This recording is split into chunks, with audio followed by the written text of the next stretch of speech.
Bueno, zelan dau taldia bai animoz eta bai fizikoki derbiaren ostian. Bueno, animikoki ondo gaude.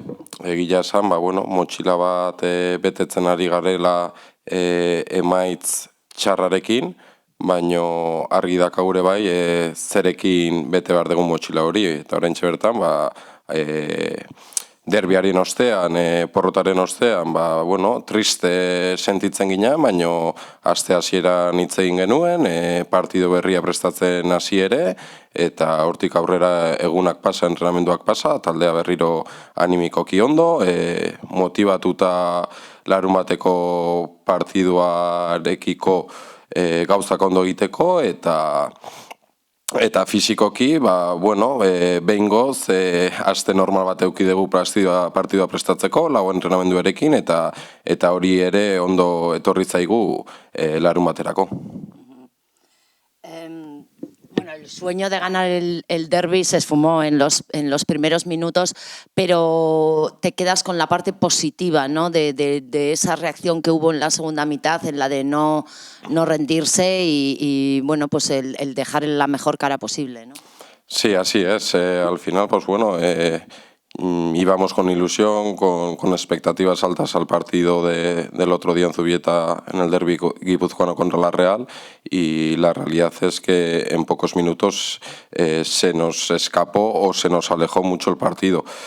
A partir de ahí sacamos muchas conclusiones positivas, y una de ellas, como bien has dicho, es el hecho de que el equipo no perdió la cara al partido, que durante muchas fases del partido hicimos muchas cosas bien, pero también somos autocríticos y autocríticas y reflexionamos, y hay cosas donde no estuvimos, aspectos donde no estuvimos bien, como pueden ser los goles encajados, que eso al final en primera división te penaliza mucho. A partir de ahí, el partido del otro día nos ha servido para mucho, para trabajar esta semana y para preparar mejor el partido contra el Villarreal. Bueno, y ahora toca el Villarreal, que venía de perderlo todo hasta que zas 3-0 al Athletic. Sí, a ver, lo bonito del fútbol, lo bonito de esta liga, del nivel que tiene y de la competitividad que hay, es eso, ¿no? Un Villarreal que había perdido 4 partidos consecutivos, es capaz de ganar contundente al Athletic 3-0 en su casa.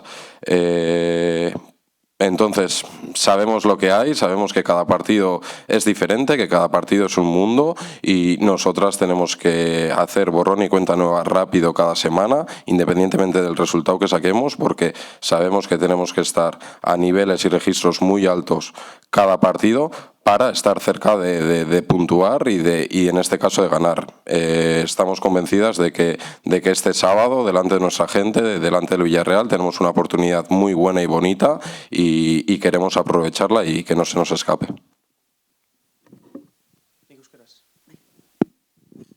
Bueno, bada momentua, puntuak biltzeko berriz be, hasieran 3 puntuak Granada, baina ontxe porrotak lortuta, bada momentua, ez dakite garaipen lortzeko, albada bai, baina puntuatzia behintzat. Bai, a ber, momentu desberdinak izan ditugu, aukera desberdinak, puntu aldetik ez dugu sariri jaso, baina, taldia argi dauka, larunbatontan aukera oso ona eta polita dakagula aurrian. Lehendabizi, gauzak ondo egiteko, uste dute partidu hauek atzera botata, taldeak fase desberdinetan gauzak ondo egin ditula, baina bai faltatzaio konstantzia hori partidu bat irabazteko beharrezkoa dana.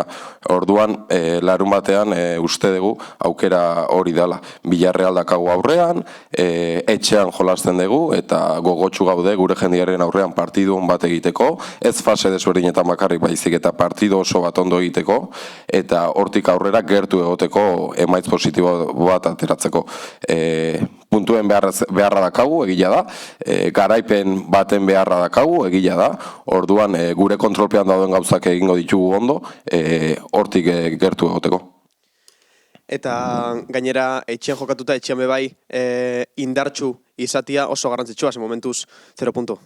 Bai, azkenen, hau taldeak etxean sendo izaten dira normalean, uste dugu gure fase desberdinetan sendo izan du gehala, baina orain beharra dakagu partido osoan sendo izatekoa. Aukera dakagu etxean, gure zaletuen aurrean, zaletuak beti ematen digu babesa, lehengoan Zubietan ere entzuten genituen, pena bat ez lortzea zer ez behai eskentzeko ere bai, eta uste dut larumateko partidua guztion artean aurrera aterako degula. Jokalaria beharra dakate, merezi dut ere bai, saritxo bat, puntun aldetik, zaletuak ere, orduan aste guztia daramatzagu lanian, prestatzen ondo, larumatean egun polit bat izateko ipuruan. Nun nintzen dozue lan geixen aste hontan, adibidez defentsiboki zeate ligako gol gehien jaso dituana, ez dakit nun aizeaten gehiago jorratzen hor lana?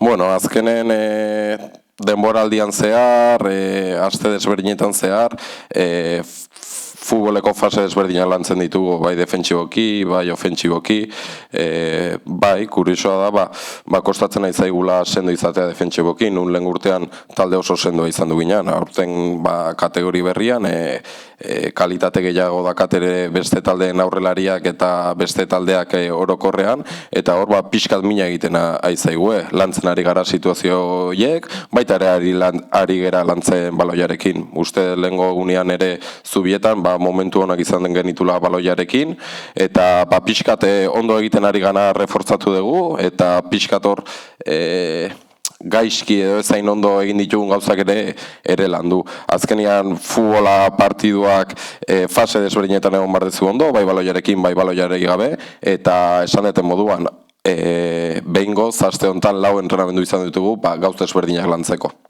Eta aurkarian inguruan hitz egiten, ez dakit, zela nik uste duzu Villarreal, hasiera kostau inzitzaion asko, baina azkenengo jardunaldia, falta zitzaion garaipen hori lortu zaben, zela nik uste duzu etxetik kanpo bai, beraiek 0 puntu, orduan ez dakit zelako lehi espero duzun.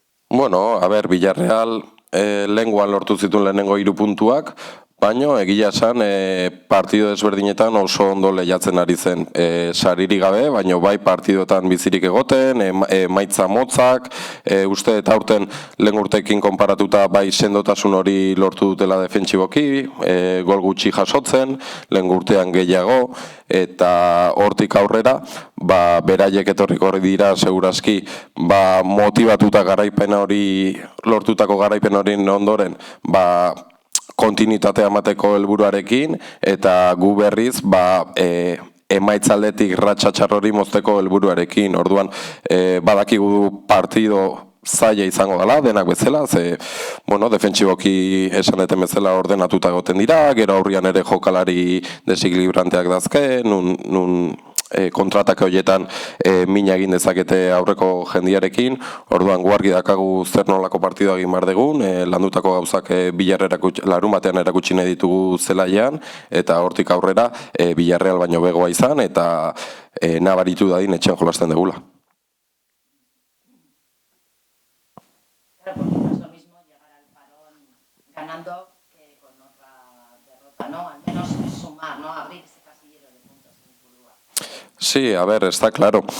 Somos conscientes de la situación, digamos, somos conscientes del contexto que nos podíamos encontrar esta temporada, somos conscientes de lo difícil que es ganar en primera división. Nos ha cambiado mucho la película de la temporada pasada a esta. La temporada pasada, pues bueno, solo perdimos 3 partidos, ya hemos perdido más este año, solo encajamos los 18 goles este año, ya hemos encajado muchos goles y tenemos claro que esto es un camino largo de paciencia, de constancia, de trabajo, y así lo estamos haciendo. Cierto es que necesitamos que sea acompañado de puntos. Entonces, la mochila la estamos cargando, ¿vale? Pero estamos sacando fuera las cosas que no nos ayuden y que no sean positivas, ¿vale? Y las cargamos pues de trabajo, de ilusión, de confianza, y así es lo que vamos a mostrar el sábado en el partido. La idea de ver un Eibar con identidad, de ver un Eibar con carácter, con casta, de ver un Eibar que nos hizo llegar a Primera División, que quizás nos está costando mostrar esa versión, y estamos convencidas, las jugadoras están convencidas, cuerpo técnico, de que el sábado es esa oportunidad y el sábado lo vamos a conseguir.